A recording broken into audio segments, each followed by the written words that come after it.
More unjust arrests, more COVID-19 abuses, more nonsense upon stilts. Let's unpack.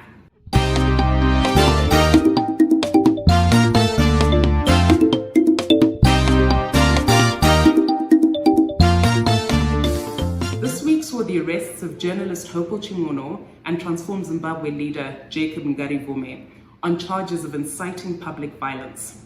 The state has decided that instead of addressing genuine concerns around corruption, they will imprison and victimize those who expose corruption and those who want to protest against it. Contrary to the claims of Permanent Secretary Nick Mangwana, the state is not punishing lawlessness, but victimizing those who are brave enough to expose it. How is Hopewell denied bail? Yet Obadiah Moyo in the Drax COVID-gate scandal was granted bail. The state didn't even oppose it. If you want to know where Mnangagwa and team stand on corruption, let this image give you a clue.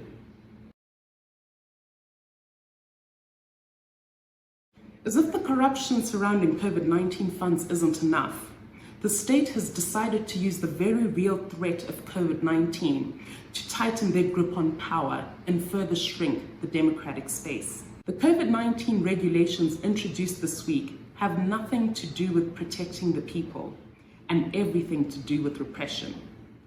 The reality is that without safety nets, poverty and state negligence are going to kill more Zimbabweans than coronavirus. Absolutely nothing has been done to deal with the deepening public health crisis. Hospitals are still not ready after several months to prepare. There's been zero accountability of COVID-19 donations. Without prioritizing the needs of public health professionals and frontline health workers, we are left without key workers, and this leaves the ordinary citizen severely exposed, while looters themselves are in private health clinics. The state thrives on milking the ordinary citizen for the benefit of elites. It's time for us to correct the imbalance. Power lies in the people. That's you and me. Let's not stop reminding them. Finally, Mayor Herbert Gomba was arrested earlier this week on allegations of criminal abuse of office. He's been denied bail, having been cited as a flight risk. Let me make myself very clear.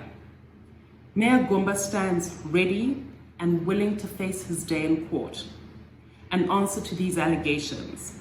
But the real issue here is the selective application of the rule of law.